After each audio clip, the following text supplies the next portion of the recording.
Les amis, bonjour, j'espère que vous allez bien, j'espère que vous passez une bonne journée. On est au lendemain du derby Real Madrid, Atlético Madrid. Alors, je vais vous inviter de suite à aller dans la barre de commentaires et à me dire si là, il y a penalty ou si là, il n'y a pas penalty. Allez-y, on vous attend, exprimez-vous, faites pause à la vidéo, parce qu'après je vais m'exprimer et vous allez me dire si j'ai raison, si j'ai pas raison. C'est bon? Tout le monde a mis son commentaire? Bon. Alors, il faut savoir une chose, c'est que c'est encore une décision qui joue énormément pour la suite du match. C'est un gros derby, il y a beaucoup d'enjeux. Si l'une des deux équipes gagne, prend le trône de la Liga, alors est-ce qu'il y a réellement penalty? Il faut savoir une chose, c'est que quand l'arbitre va au VAR, il pose cette question au VAR. Il dit, est-ce que vous avez plus d'images? Et le VAR dit non, j'ai pas plus d'images. Donc du coup, il se retrouve avec très peu d'images. Les images qu'on vous envoie là. Ça veut dire qu'il n'a pas le début de l'action. Lui, il voulait le début de l'action. Je pense qu'il voulait voir si les deux joueurs pouvaient jouer réellement ce ballon. Est-ce que Samuel Eno est en avance? Est-ce que Chouamini est en retard? C'était plus ça que l'arbitre voulait voir. Malheureusement, il n'a pas eu les images qu'il voulait. Et, encore une fois, il a appliqué la règle. Parce qu'il faut savoir que s'il y a contact dans la surface de réparation, il y a penalty. C'est ce que nous disait Sonny Anderson à la mi-temps. Mais il y a aussi la version de Da Fonseca qui lui a vécu l'action en réel, dans le feu de l'action il était, et qui dit qu'il n'y a pas pénalty parce que le ballon passe entre les deux joueurs et les deux joueurs étaient trop loin du ballon pour pouvoir jouer ce ballon. Moi je pense que Da Fonseca a raison. Je pense qu'il n'y a pas penalty si on va dans ce sens-là. Si on applique la règle, forcément il y a contact dans la surface de réparation, et donc forcément il y a penalty. Mais moi, je pense, après vous allez me dire oui c'est vrai, tu vas pas dire qu'il y a penalty parce que tu es pro madrilène. Mais oui, je suis pro madrilène. Oui, il y a un peu mon cœur qui balance vers le Real Madrid. Mais sincèrement, si ça avait été vous qui étiez à notre place, vous aurez dit la même chose. Vous aurez dit, ouais, c'est bon parce que c'est le Real Madrid, il va siffler penalty. Mais là, je vous assure, les amis, qu'il n'y a pas penalty. Les deux joueurs sont trop loin du ballon pour pouvoir discuter quoi que ce soit. Parce que dans ce cas-là, à chaque corner, il y a penalty alors. Parce que le ballon est dirigé vers un tas de joueurs. Et vous avez vu le nombre d'accrochages, le nombre de balayettes qu'il y a dans la surface de réparation. Donc dans ce cas-là, à chaque fois qu'il y a un corner, il y a penalty. Mais je vous assure que ce contact-là, vous le mettez dans n'importe quel endroit du terrain, l'arbitre ne siffle pas faute. Il dit jouer, il a joué l'action, comme il a fait. Si ça aboutit par un tir, ben voilà, basta. Ça y est, c'est fini. Il ne met même pas de carton jaune à Chouamini. Parce que Chouamini, il n'a pas l'intention de faire mal. D'autant plus que Samuel Eno, il rate le ballon. Enfin, il est trop loin du ballon. Et en plus, vous l'avez vu, même son attitude à Samuel Eno. Il tombe une première fois, il se tient la jambe, il voit que l'action continue, il se relève. Et lorsque son collègue finit par un tir, il se remet par terre. Donc c'est très significatif. Il reste par terre, il en rajoute, il se tient la jambe, etc. Il en rajoute. Donc maintenant, à vous de me dire s'il y a penalty ou pas penalty. Ensuite, les gars, j'avais envie de parler de Rodrigo. J'avais envie de parler de Rodrigo parce que j'ai envie de dire, mais les gars, c'est quand qu'on va enfin respecter Rodrigo? Quand est-ce qu'on va enfin respecter Goes Rodrigo? Je vous ai dit, ce joueur-là, c'est une pépite. Ce joueur-là, c'est un phénomène. Ce qu'il fait sur le but de Kylian Mbappé, les gars, ça montre toute la volonté qu'il a de réussir au Real Madrid. Je veux dire, ce gars, il a trouvé son flow. Ce gars, il a trouvé son style. Ça y est, il a trouvé son flow, il a trouvé son style. Même si en première mi-temps, il m'a rendu fou. Même si en première mi-temps, il m'a rendu fou parce que le gars, il a dribblé. À un moment donné, sur une action en premier temps, il a dribblé.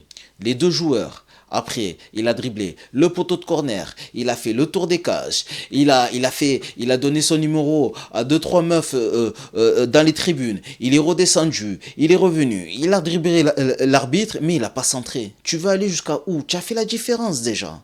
Tu es arrivé sur le poteau de corner, tu es arrivé là sur la ligne de 6 mètres. Centre derrière. Il attend la bonne solution. Centre, on ne sait jamais. Tant le ballon il est contré, ça fait un but contre son camp. Et puis de toute façon, tes attaquants, ils ont juste à être. Ils doivent être là, ils doivent être présents, ils doivent te donner cette solution-là. S'il n'y a personne, toi, finis ton mouvement. Finis ton mouvement parce que derrière, si toi tu te fais contrer, peut-être que ça fait une contre-attaque, tu vois ce que je veux dire? Peut-être qu'il passe sur ton côté, il se retrouve en supériorité numérique et tu sais pas. Combien d'enfants on s'est fait contrer comme ça? Centré, les gars. Centré. Et c'est exactement, et c'est là que je dis que Rodrigo, c'est quelqu'un de vraiment très intelligent et qu'il a enfin trouvé son flow et il a évolué dans son jeu, que ça se voit qu'il écoute quand on lui parle. C'est qu'à mon avis, Ancelotti, il a dû lui dire, tu as fait la différence, centre. Et c'est ce qu'il a fait en deuxième mi-temps. Il a fait la différence et derrière, il a centré. Bellingham, son ballon, il est contré. Heureusement, parce que je pense que son ballon, il sort des buts. Il n'est pas cadré, son tir à Bellingham. Et puis derrière, encore une fois, les gars, quand je vous parle de Blue Lock, les gars, je vous jure, hein, je pense que Kylian Mbappé, lui aussi, il est fan de ce manga-là. Parce que il dévore le jeu de Bellingham, les gars. Il dévore le jeu de Bellingham, ce Kylian Mbappé. Il se retrouve dans la même zone que Bellingham. Il sait que Bellingham, il attire tous les ballons dans la surface. Et donc, du coup, il se met juste dans sa zone et le ballon, il lui revient. C'est pas le ballon qu'a choisi. C'est pas le ballon. C'est Kylian Mbappé qui a forcé son destin, qui a forcé la chance en se mettant ici, juste proche de Jude Bellingham, le juge Bellingham. Et derrière, il tope un peu son ballon, heureusement, et puis il marque. Mais avant ça, Rodrigo, il fait un truc de fou. À l'inverse, il y a un joueur, il est dans les ténèbres, les gars. Alors que Rodrigo brille de mille feux, il y a un autre joueur qui est dans les ténèbres. C'est Vinicius Junior. Vinicius, qu'est-ce qui t'arrive? Qu'est-ce que t'as, Vinicius? Qu'est-ce qu'on t'a fait, Vinicius? Pourquoi tu joues tout seul? Pourquoi tu veux pas faire de passes? Ah ben oui, non. Après, forcément, une fois que tu as tenté 26 dribbles, oui, de temps en temps, ben, tu vas nous créer un exploit. C'est normal, tu es Vinicius Junior. Tu es Vinicius Junior. Celui qui devait avoir le ballon d'or. Tu es un génie. Mais pourquoi tu joues comme ça? Où il est le Vinicius qui partageait son émotion, qui partageait sa grinta, qui partageait sa jinga avec Karim Benzema? Vous vous rappelez ce 1-2 là contre Chelsea? Il est où ce Vinicius? Nous, c'est ça qu'on veut voir. On veut te voir t'amuser sur le terrain. On veut te voir heureux. Pourquoi tu fais tout pour être malheureux? Tu marronnes, tu joues tout seul, tu t'embrouilles avec Modric sur le terrain. En première mi-temps, on t'a pas vu. T'étais où en première mi-temps? Eh, t'es champion de Liga, champion de Champions League. Tu as eu le trophée de meilleur joueur de la planète, même si tu n'as pas eu le ballon d'or. Les joueurs ont voté pour toi, les fans ont voté pour toi. Et c'est comme ça que tu le rends sur le terrain. En boudant, en marchant, en voulant jouer, en voulant jouer tout seul. Non, Vinicius, c'est pas ça la vie. C'est pas ça. Je bafouille un peu, je suis vraiment désolé, mais vous m'avez compris, les gars. C'est pas ça la vie. C'est pas ça, Vinicius. Joue avec tes collègues.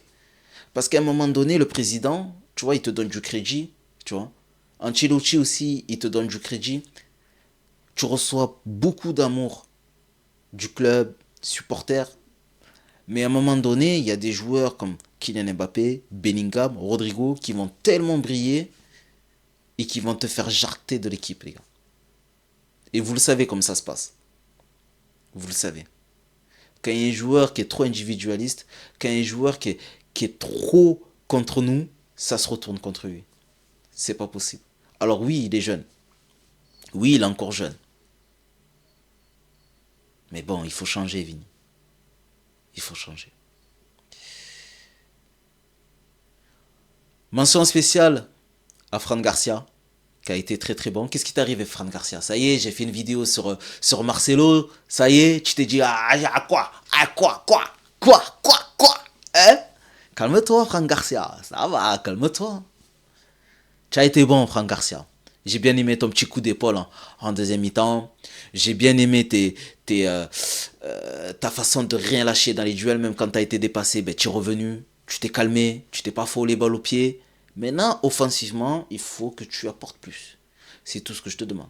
Défensivement, tu te débrouilles. Le match que tu as fait là contre l'Atlético Madrid, tu peux le faire contre Manchester City. Tu peux le faire. Maintenant, offensivement, on est au Real Madrid, il faut que tu montes le niveau. J'avais envie encore de donner une autre mention spéciale à un joueur que je kiffe de plus en plus, c'est Asensio. Asensio, quand il est sur le terrain, que ce soit sur le côté droit, que ce soit dans l'axe, je suis content. Je suis content, même si des fois il est un peu trop nonchalant, mais ça se règle, il est jeune. Mais les gars, il a du Sergio Ramos. Hein. Il a du Sergio Ramos, les gars. Hein. Vous avez vu le duel quand il fait allez, lève-toi là. Ah, c'est trop. C'est trop. Ce joueur, franchement, il me régale. Il me régale. Donc c'était la dernière mention. Je ne vais pas parler de Bellingham parce qu'il a été encore énorme.